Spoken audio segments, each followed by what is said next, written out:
Hi, I'm Rachel from Girls Around the World and welcome to our Mat on Monday sessions. These have been designed for all of you who go out for a long run or training ride and then have to rush back, look after kids or get everything else done, don't have time to stretch. You can do these on the Monday, they'll take about 10 minutes and we focus on different body parts. So go into our yoga and recovery playlist if there's a particular area you want to focus on, or if you've got a bit more time, try and do 2 or 3 sessions.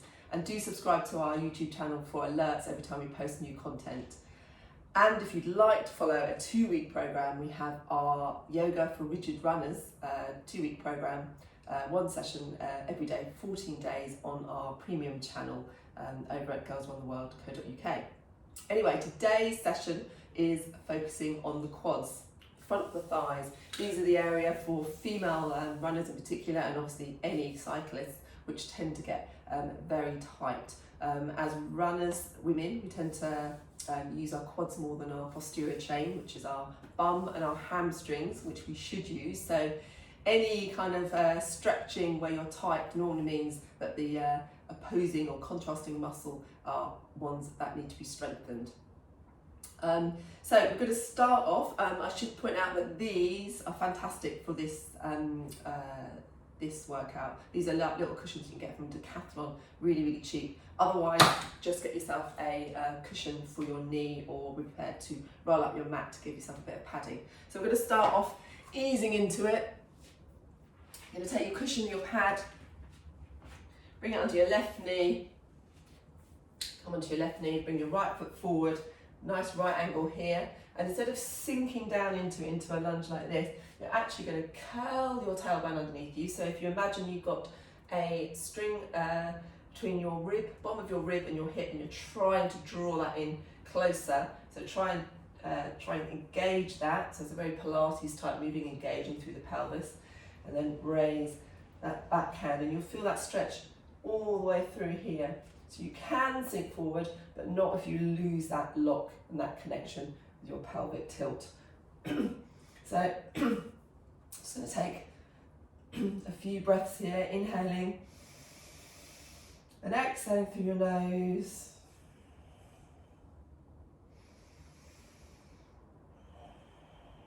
Your next one, you're just going to lean a little bit so you get that stretch even more. So lean over to your right hand side if your right leg is forward.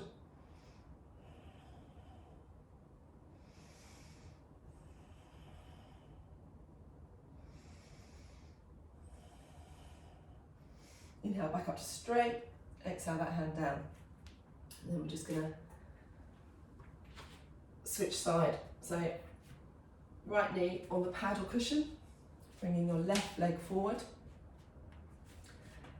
Curl the pelvis underneath, drawing the ribs down towards the hips. Engage, bring that right hand up and start breathing into it. Imagine that someone's pulling your hand by a string, but not so that you end up coming completely up here. Curl the pelvis and then drop right hand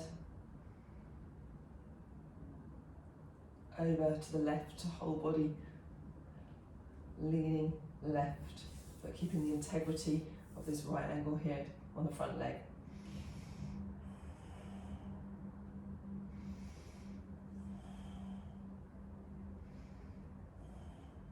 Inhale back to centre, exhale that hand down. Now we're going to go back onto this left leg, and you're going to use a chair. So you need to have the right kind of height of chair. The alternative is you can use your foot against the wall, but a little note of caution: if you've got nail varnish in your nails and a white wall, painted wall, make sure you put your socks on, otherwise you get lovely nail varnish marks down the wall, as I have found out. So bring the pad up, and then you're going to bring your back foot, so starting again with, we'll continue onto the left, onto here, and then you'll feel, you can see that that's a much more intense stretch here. Again, you've got to really think about that engagement. And then bring your hand up.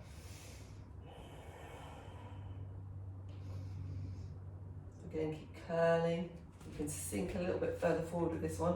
You might need to bring your, always inch your front foot forward so that you keep that right angle. You don't want your knee straining over the line of your foot.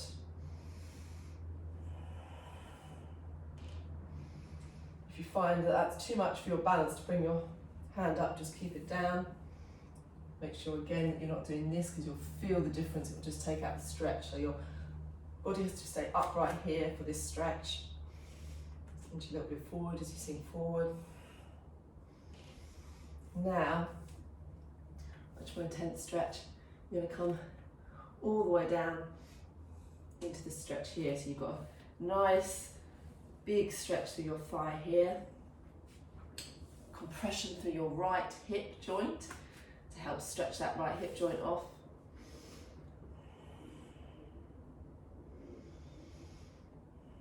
If you've got any knee problems, you don't want to do this exercise because you'll feel it too much pressure on your knee. So you've been here a couple of, say 5 breaths.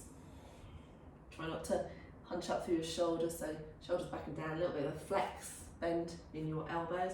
Then turn your right foot out to 45 degrees and then just bring it onto the outside blade of the foot, and again sink forward and down.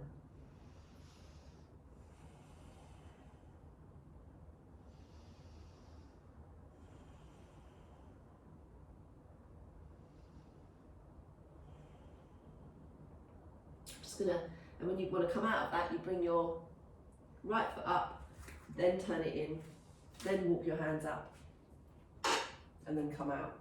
I'm just going to show you that done on the other side, but without the foot on the bench or wall or chair, whatever you're using behind you, because you can also do it in this way. So if you bring your left foot forward, again, connection, curl, right hand up, and then you bring both hands inside that foot, turn the foot out 45 degrees, then outside blade of the foot. So depending on your range of movement and flexibility, you may find that you're not feeling anything and you could go right the way down onto your elbows. I can't, so I'm staying up here, but if you've got that range and flexibility in your hips, feel free to go all the way down to your elbows to the mat.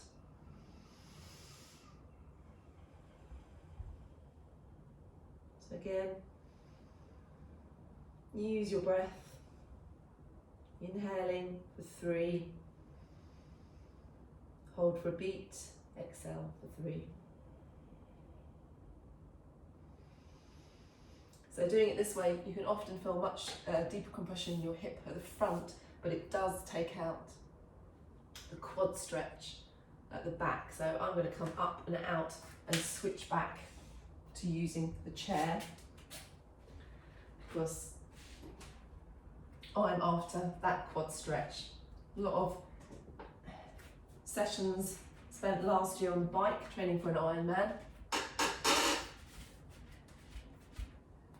Means that I'm really after that stretch at the back.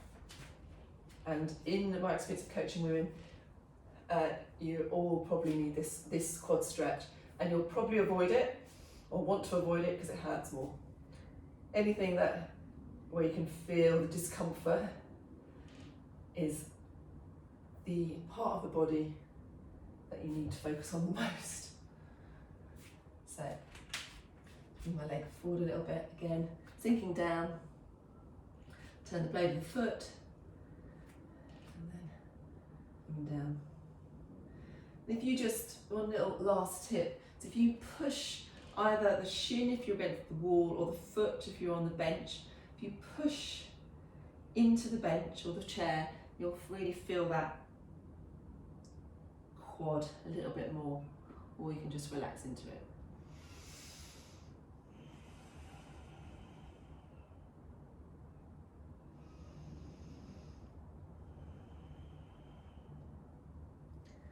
Last inhale and exhale, then slowly come up, walk your hands up slowly come out that stretch. That's a simple, quick, easy way of stretching off your quad muscles. You might even, if you've got time, now foam roll your thighs and then try it again, and you'll feel the difference in your mobility and that stretch, especially with the use of the foam roller to break down that fascial sheath around your muscles and to help your recovery. So let us know how you found the stretches in the comments below, and if there's any particular body part that you're interested in getting a few more stretches on, do let us know.